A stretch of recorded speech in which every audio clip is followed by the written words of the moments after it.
I'm glad we can be linked together this way. We miss you around here. Hope you've been re-looking at the Lord's Prayer, no matter how familiar it is, to see it more as a universal outline for lifting up all kinds of things and being God-centered about it. I hope we're getting a vision for a more powerful prayer life, a more fruitful prayer life. Of course, our needs fit into this, but it's a different way of bringing our needs and concerns to God. Kind of like a grocery list that we put in order.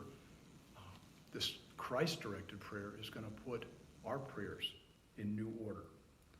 Just before giving his disciples this how to pray directive, verses 7 through 9 of the same chapter, Matthew 6, Jesus said this, "And when you pray, do not keep on babbling like pagans, for they think they will be heard because of their many words. Do not be like them, for your Father knows what you need before you ask him. This then is how you should pray." So we see it's not about the right words, the magic words, or even biblical words. It's about the focus and the purpose of everything. This then is how you should pray. Our Father in heaven, hallowed be your name. Now I know I'm not getting too far here, but if we just start with the Our Father part, right there being an important thing to God-focused, Jesus-directed prayer, there's a mindset here that in Our Father we're actually more linked than we are apart. Because together we're facing this struggle and we're going to Our Father.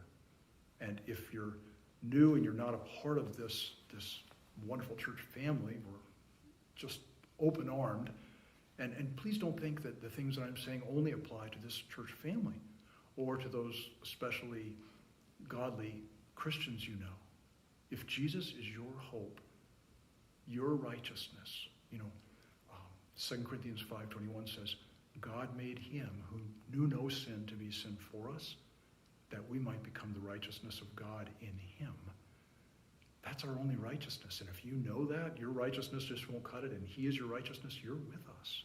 And we are more together in our Father than we are apart by other differences and distance. So here we are,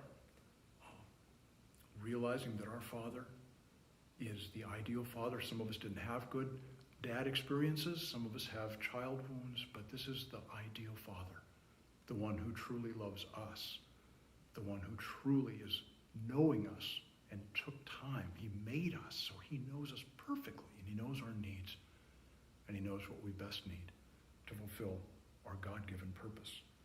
So God is your Father. You're included. Sometimes I just have to stop and think, wow, the more I understand about sin and how it's a rebellion of the heart, the more I'm amazed that I'm included. So it's good for me to stop and say, God, you're my Father. You're our Father. I'm included with the people you have saved. And for now, let's work on that together. Let's think about what that means. Wait, God is my Father. One of my favorite sermon illustrations from way back was during the Civil War days. There was a man who had multiple troubles and was in a position, if he could just get to the president, to do much good. But try as he might, he just couldn't get in. The security wasn't what it is today, but still you couldn't just walk in and see the president. A lot of people wanted to kill him, as you know. So this was President Lincoln's day, and this guy just was trying again and again, and to no avail. Finally, he realized, okay, I've tried everything I know, and he was giving up, and in great dejection, he turned away, and he literally wept. Tears were quietly going down his face. And a little boy walked up and said, "Hey, mister, what's wrong?" And for some reason, he said, "Well, I just need to see the president, but no matter what I do, I can't." And the boy said, "Well, I can help you." The little boy was Tad, the president's son. So, sure enough, the boy grabbed his hand, turned him around. The guards got out of the way when they saw Tad Lincoln pulling this guy in, and he went right into the president's office. And it's such a beautiful illustration of how Jesus is for us. It's so easy to forget the wonder that because Jesus removes our sin, because he is the righteousness for us, we have access to God. Nothing's impossible, nothing's hopeless as long as we can pray. And he is actually